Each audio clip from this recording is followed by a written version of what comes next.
A massive cleanup could be on the horizon for camps along the American River Parkway. The Sacramento Board of Supervisors is voting this week on whether or not to fund a crackdown on the homeless living next to the river. However, some are questioning if the tactic will really work. Fox 40's Doug Johnson joining us live now at Discovery Park.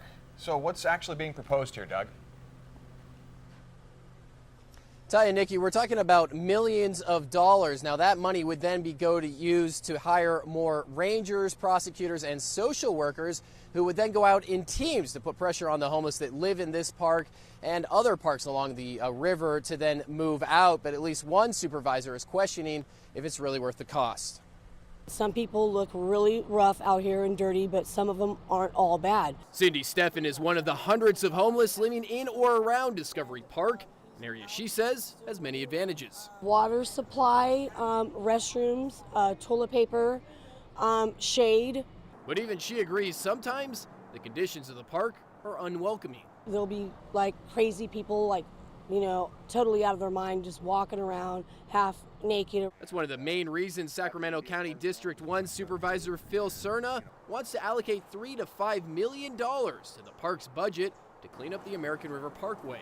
We've had 100-acre wildfires here that are human caused, and the water is being fouled because people are putting human waste and garbage into the rivers. He says the money will employ new rangers and social workers to help the homeless find other places to live. Even an animal care and control officer that's dedicated for the parkway, given the number of aggressive off-leash dogs that my constituents have to deal with on a daily basis. To pay for it, Cerna says park entry fees would not go up.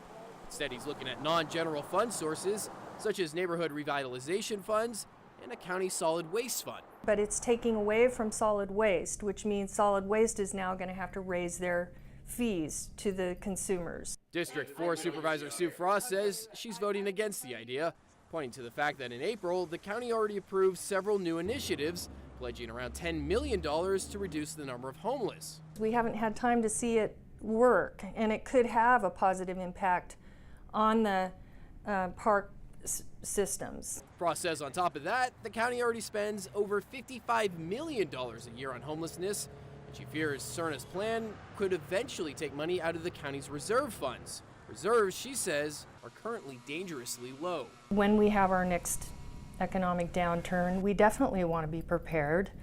We're in a position now where if it was today, we would have about 8 days of reserves.